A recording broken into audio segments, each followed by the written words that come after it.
New episode of cattle talk. अरे guest मौजूद है हमारे साथ, स्टार्ट करें क्योंकि लोग इसमें बहुत कंफ्यूज हैं। आप एंटर होते हैं ना इस गेट के अंदर, तो इसमें आपको पलाई सर्विस मिलेगी, इसमें आपको ट्रेडिंग मिलेगी, सेल एंड परचेज, इसमें आपको ब्रीडिंग मिलेगी। 80% आप इन पैसों में रिजल्ट नहीं दे पाएंगे।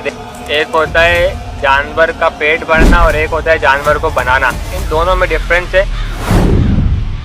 बिस्मिल्लाहिर्रहमानिर्रहीम, अस्सलाम वालेकुम, this is Abdul Rahman, welcome to brand new episode of cattle talks.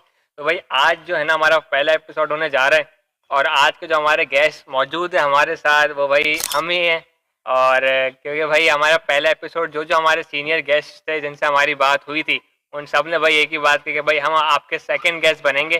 पहला गेस्ट जो होना चाहिए ना वो आप अपनी जर्नी के खुद होने चाहिए और आपने उसमें सारे ना अपनी ऑडियंस से Q&A करना है कि भाई जो भी उनके क्वेश्चंस प्रीवियस आपकी जर्नी में रहे वो आपने एक जगह इकट्ठा करके उन सब के रिप्लाई पहले आप अपनी फर्स्ट पॉडकास्ट में दें, अपनी जर्नी डिस्क्राइब करें, फिर जो हम सेकंड पॉडकास्ट से हम अपनी अपनी जर्नीज भी आपके साथ डिस्क्राइब करेंगे क्योंकि वो सब हमें पहले से फॉलो करते हुए आ रहे हैं। तो उनके हमने मशवरे को जो है ना अमल करा और आज हमारा पहला एपिसोड होने जा रहा है कैटल टॉक्स का, जिसमें मैं जो भी मुझे क्वेश्चंस आए शुरू से लेके अब तक, जो भी मुझे सीजन में लोगों ने आगे पूछे, मैसेजेस में करते रहते हैं अक्सर, वो सब मैंने एक जगह नोट डाउन करता रहता था और आज मैं उन सब चीज़ों का आपको आहिस्ता आहिस्ता जवाब दूंगा। तो भाई आए शुरू करते हैं भाई। तो फर्स्ट क्वेश्चन जो मेरे साथ कॉमन में रहा है ना, मोस्ट कॉमन क्वेश्चन मेरी जर्नी का रहा है कि भाई मैंने कहाँ से स्टार्ट करा, कब से स्टार्ट करा।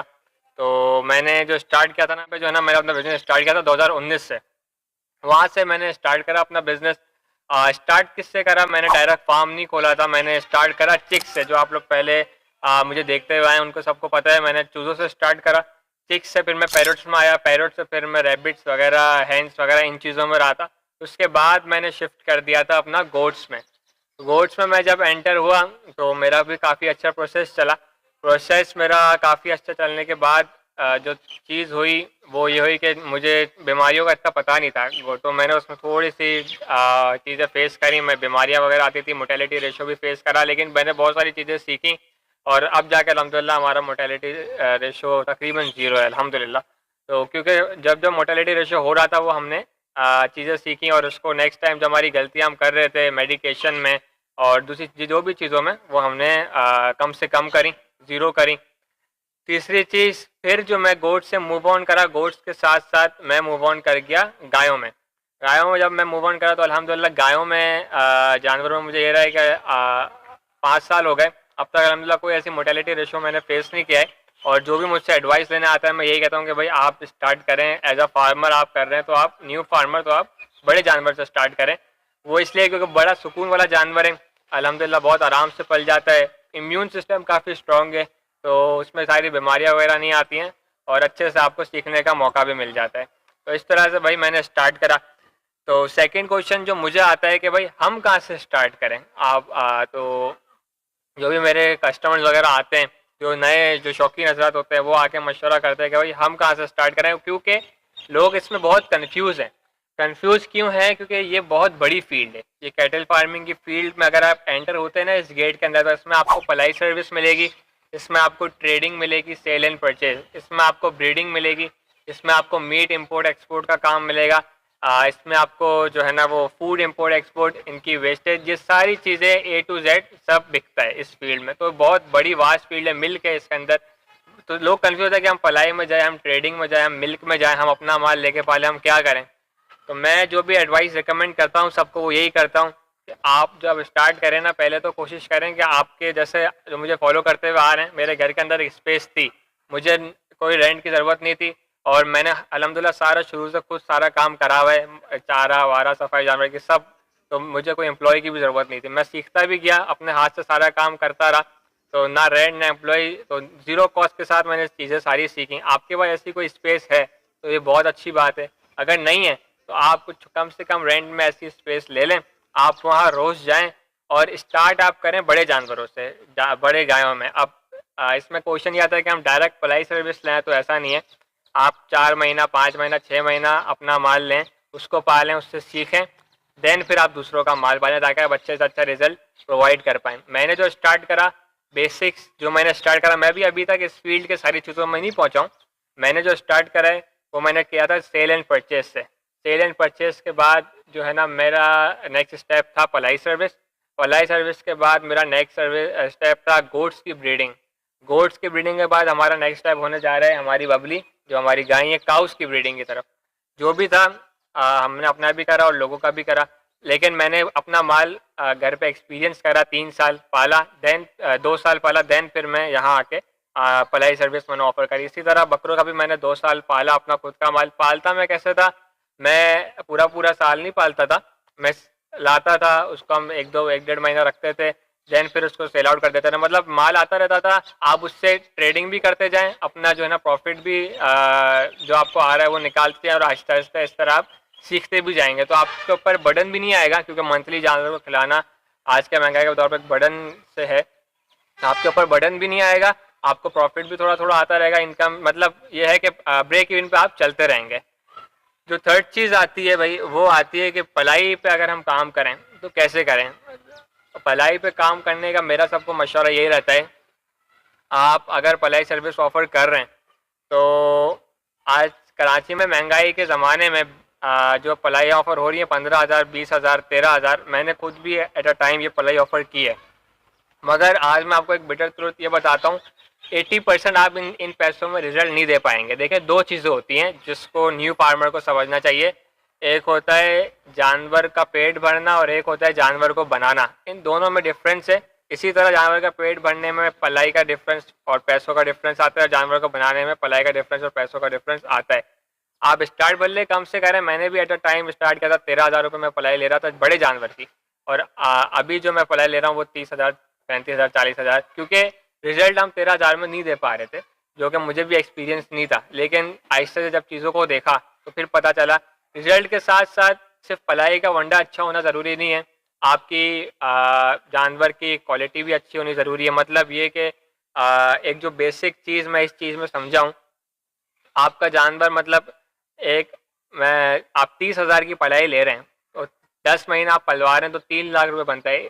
इसी तरह 3 लाख का जानवर और 3 लाख पलाई, 6 लाख, हाफ जानवर हो हाफ पलाई, आपकी जब कॉस्टिंग आएगी तो जाके एट द एंड आपको प्रॉफिट भी बना के रहेगा। वो क्यों कि अक्सर लोग जो मुझे बकरा ईद में आए मेरे पास, उनका ऐसा था कि हम आपको बकरा ईद के बाद 50,000, 60,000, 70,000, 80,000 का जानवर हम आपको ला के दे देंगे, 30,000 महीना हम उसकी पलाई देंगे, और फिर एट द एंड वो अच्छा बना होगा, हमें क्या पैसे, 2 पैसे बकरा ईद में बच जाएंगे। तो इसका साफ साफ जो जवाब है ना वो है ना, क्योंकि आप मुझे जानवर ला के देंगे 80,000 रुपये का, और आपने उससे 3 महीने बाद 80,000 जानवर की कॉस्ट से ज़्यादा मुझे आपने पलाई पे कर देनी है, तो आपका जानवर तो किसी भी एंगल से वर्थ इट रहेगा ही नहीं, क्योंकि बेचने वाला भी समझदार है, लेने वाला भी समझदार है। कोई भी बंदा आपको 3 लाख का जानवर आधी कीमत में तो देगा नहीं। तो इसी तरह हाफ आपकी मतलब 4 लाख जैसे आप जो है ना जानवर की कॉस्ट कर दें, और आप 30,000, 35,000 मंथली उसमें पलाई हो, क्योंकि 4 लाख का जानवर एक समझदार बंदा जब जाके लेगा तो उसको पता है 4 लाख में कैसा जानवर आता है, नस्ली होता है, ज़रूरी नहीं है गुलाबी हो। आपने जानवर की बेसिक पॉइंट्स देखने होते हैं, वो मैंने पिछले अपनी वीडियोज़ में कैटल स्कोर कार्ड के नाम से बनाई हुई है, यहाँ पर भी मैं डिस्क्राइब कर देता हूँ। जानवर के जो है ना आपने हेड, टेल, पिन, बोन, नाफ, जालर, गुंजाइश, पाँव का जोर, ये सारी चीज़ें, हाथ पैर सब देखने पड़ते हैं। वो आप जैसे जैसे आप बेसिक से चलेंगे ना, आपको सारी चीज़ों का पता चलता रहेगा। आप अगर एलिवेटर का इस्तेमाल करेंगे तो आपको शायद कुछ चीज़ें स्किप्स हो जाएं, आप बेसिक से चलेंगे तो आपको सारी चीज़ों का आहिस्ता आहिस्ता पता चलता रहेगा। तो भाई यहाँ मैंने क्वेश्चंस लिखे हुए थे, और इसी के साथ साथ मैंने आपको अपनी पढ़ाई डिटेल दे दी। अच्छा, बहुत सारे लोग बोलते हैं कि मुश्किलात अगर आपने फेस की हों, मुश्किलात तो हर काम में होती हैं, और ये काम ऐसा है इसमें आपको शौक़ होना ज़रूरी है, और मैं ये समझता हूँ कि ये काम ऐसा है, इस काम के लिए ना आपको अल्लाह पे तवक्कल होना बहुत ज़रूरी है। अल्लाह पे तवक्कल इन द सेंस, कमज़ोर आदमी, बुज़दिल आदमी जिसको बस हर वक्त ये डर लगा रहे कि क्या होगा क्या नहीं होगा, क्योंकि जानदार चीज़ है, वो ये काम नहीं कर सकता। अल्लाह पे तवक्कल होना आपका बहुत ज़रूरी है, क्योंकि छोटी सी चीज़ होती है, पैदा होती है, बढ़ते बढ़ते वो बड़े बड़े जाइंट्स बनते हैं। इसी तरह ये सारी चीज़ें चलती हैं, तो अल्लाह पे तवक्कल होना बहुत ज़रूरी है। मुश्किलात फिर आपको इतनी नहीं आएंगी इंशाल्लाह। बाकी जानदार चीज़ें, मोटेलिटी वगैरह तो खैर फेस करनी पड़ती हैं, लेकिन इससे बड़ा रिस्क किसी काम में नहीं है, और इसके बड़ा रिस्क भी किसी काम में नहीं है। तो थोड़ा सा आपने करवा गुड़ पी के चलना है, चीज़ों को सीखना है। जितना आप चीज़ों को सीखेंगे, 1-1.5 साल आपने दे देना है, इंशाल्लाह आपको बहुत मज़ा आएगा इस काम में। और अच्छा, जो न्यू फार्मर्स अब आए हुए हैं वो कहते हैं कि पलाई में वो कैसे मतलब ना अपने आप को आपने स्ट्रेट करके रखा हुआ है, मतलब पलाई की पेमेंट्स वगैरह में। तो भाई ये मुश्किलात मुझे फेस करनी पड़ी थी पलाई की पेमेंट्स वगैरह का जब मैंने स्टार्ट किया था। तो अब पूरा एग्रीमेंट होता है जिसमें हम पहले से बताते हैं कि पहली से 5 के दरमियान आपने पलाई पे करनी है, क्योंकि हमें भी आगे जानवरों को वगैरह को देनी पड़ी। तो हम पूरा पहले क्लाइंट से सीधी सीधी बात करते हैं कि आपने इस शेड्यूल में ये इतनी तारीख तक आपने पलाई पेमेंट कर देनी है। तो अल्हम्दुलिल्लाह पहले कुछ मामला थे जो पेमेंट्स हमारी रुकती थी, अब अल्हम्दुलिल्लाह क्लियर कर देते हैं, क्योंकि हम प्रॉपर पहले से बात करके रखते हैं। और कोई अगर राज़ी नहीं हो पा रहा होता तो पहले क्या कर रहा था मैं गलती कि उनको भी मैं ले लेता था, लेकिन फिर एट द एंड मुझे मुश्किलात फेस करनी पड़ती थी अगर किसी के पेमेंट शेड्यूल आउट होता था। मगर अब किसी का पेमेंट शेड्यूल आउट हो जाता है तो मुझे पता है कि मुझे बाद में मुश्किलात फेस करनी पड़ेंगी, तो मैं पहले से उनको उनका जानवर हम नहीं लेते। तो यही है। और जैसा बस रिकमेंड भी सबको मैं यही करता हूँ कि भाई ऐसा ऐसा जानवर लें, अच्छे से अच्छी क्वालिटी का जानवर लें। जितना आप अच्छी क्वालिटी का जानवर लेंगे उतना अच्छा वो बनेगा और एट द एंड आपको इंशाल्लाह प्रॉफिट देके जाएगा। नेक्स्ट क्वेश्चन यही है कि मैं यही कंसिडर करता हूँ कि अगर कोई शौकीन मेरे पास पलाए बल्ले कुर्बानी के नियत से या इन्वेस्टिंग की नियत से, आप दोनों नियत से पलवा सकते हैं। इन्वेस्टिंग इन सेंस एक तरह की बीसी हो जाएगी आपकी, एट देन आपको एक अच्छी अमाउंट मिल जाएगी और हो सकता इंशाल्लाह 2 पैसा का मुनाफा भी मिल जाएगा। कोशिश मेरी ये होती है कि मेरा क्लाइंट मेरे पास पलवार है वो एट द एंड प्रॉफिट में रहे, कुर्बानी भी करे तो भी वो मार्केट के लिहाज से अच्छे पैसों में रहे और बेचे भी तो भी अच्छे पैसों में उसका सेल हो जाए। वो क्यों? क्योंकि आप पूरे साल हमें एक अमाउंट पे कर रहे हो तो अच्छे से अच्छा रिजल्ट में मेरा फोकस होता है आपको देना। उसके लिए पलाई वंडा इन सब चीज़ों को हट के जानवर की क्वालिटी होना भी बहुत ज़रूरी है। तो यही है कि आप जब बंदा 2 जानवर ले रहा है 3 जानवर ले रहा है उसकी जगह 1 जानवर ले, मगर अच्छा ले, भरपूर पलाई कराए, एट द एंड इंशाल्लाह आपको प्रॉफिट मिलेगा। तो यही कुछ छोटी मोटी बातें थी, यही कुछ चीज़ें थी। कोई नेक्स्ट क्वेश्चन हो तो आप मुझसे पूछ सकते हैं, मैं कोशिश करूंगा मैं अपने व्लॉग्स वगैरह में इन चीज़ों का जवाब फिर आपको दे दिया करूंगा। नेक्स्ट गेस्ट हमारा कौन होने जा रहा है आपने ज़रूर कमेंट में बताना है, गेस्ट करें, देखते हैं किस किस के गेस्ट सही लगते हैं। और जो भी चीज़ आपको बताएं उम्मीद है आपको बहुत मज़ा आया होगा और सीखने को मिला होगा। और जितना मुझे टूटा फूटा पता है मैंने आपको समझाने की कोशिश की। फिर भी जिसके जो भी क्वेश्चन जो मुझे व्हाट्सअप नंबर मेरा बहुत सारी वीडियोज़ में चला हुआ है, आप मुझसे कांटेक्ट कर सकते हैं। लोग मुझे मैसेज करते रहते हैं, जितना हमें पता होता है हम आपको बताते हैं। मिलते हैं नेक्स्ट वीडियो में नेक्स्ट पॉडकास्ट के साथ न्यू गेस्ट के साथ। Thank you for watching, take care, अल्लाह हाफिज़।